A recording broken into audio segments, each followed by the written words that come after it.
اعوذ باللہ من الشیطان الرجیم بسم اللہ الرحمن الرحیم الحمد للہ رب العالمین۔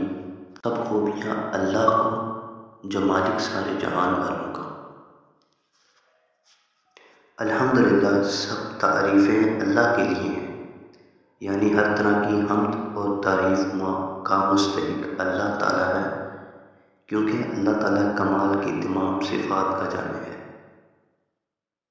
حمد و شکر کا کیا معنی ہے؟ حمد و شکر کا معنی ہے کسی کی اختیاری خوبیوں کی بنا پر اس کی تعریف کرنا، اور شکر کی تعریف یہ ہے کہ کسی کے احسان کے مقابلے میں زبان، دل اور اعضاء سے اس کی تعظیم کرنا۔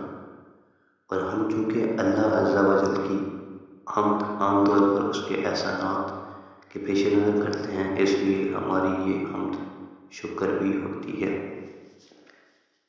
اللہ تعالیٰ کی حمد و ثنا کرنے کے فضائل۔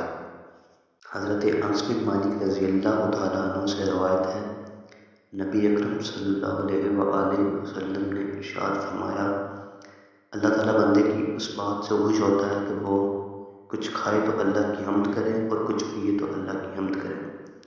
حضرت جابر بن عبداللہ رضی اللہ تعالیٰ عنہ سے روایت ہے، حضور پرنور صلی اللہ علیہ وآلہ وسلم نے ارشاد فرمایا، سب سے افضل ذکر لا الہ الا اللہ ہے اور سب سے افضل دعا الحمدللہ ہے۔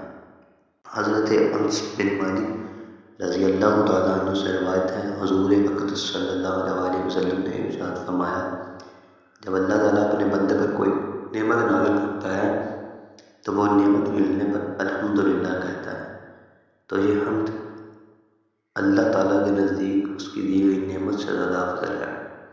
حمد سے متعلق شرعی حکم کیا ہے؟ خطبے میں حمد واجب، کھانے کے بعد مستحب، چھینک آنے کے بعد سنت، حرام کام کے بعد حرام اور بعض صورتوں میں کفر ہے۔ للہ، اللہ کے لیے۔ اللہ اس ذات اعلیٰ کا عظمت والا نام ہے جو تمام کمال والی صفتوں کی جامع ہے، اور بعض مفسرین نے اس لفظ کے معنی بھی بیان کیے ہیں، جیسے اس کا ایک معنی ہے عبادت کا مستحق، دوسرا معنی ہے وہ ذات جس کی معرفت میں عقلیں حیران ہیں، تیسرا معنی ہے وہ ذات جس کی بارگاہ میں سکون حاصل ہوتا ہے، اور چوتھا معنی ہے کہ وہ ذات کہ مصیبت کے وقت جس کی پناہ تلاش کی جائے۔ رب العالمین جو سارے جہان والوں کا مالک ہے۔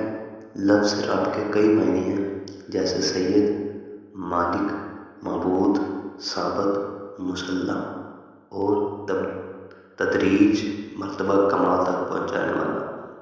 اور اللہ تعالیٰ کے علاوہ ہر موجود چیز کو عالم کہتے ہیں اور اس میں تمام مخلوق داخل ہیں۔ جزاک اللہ۔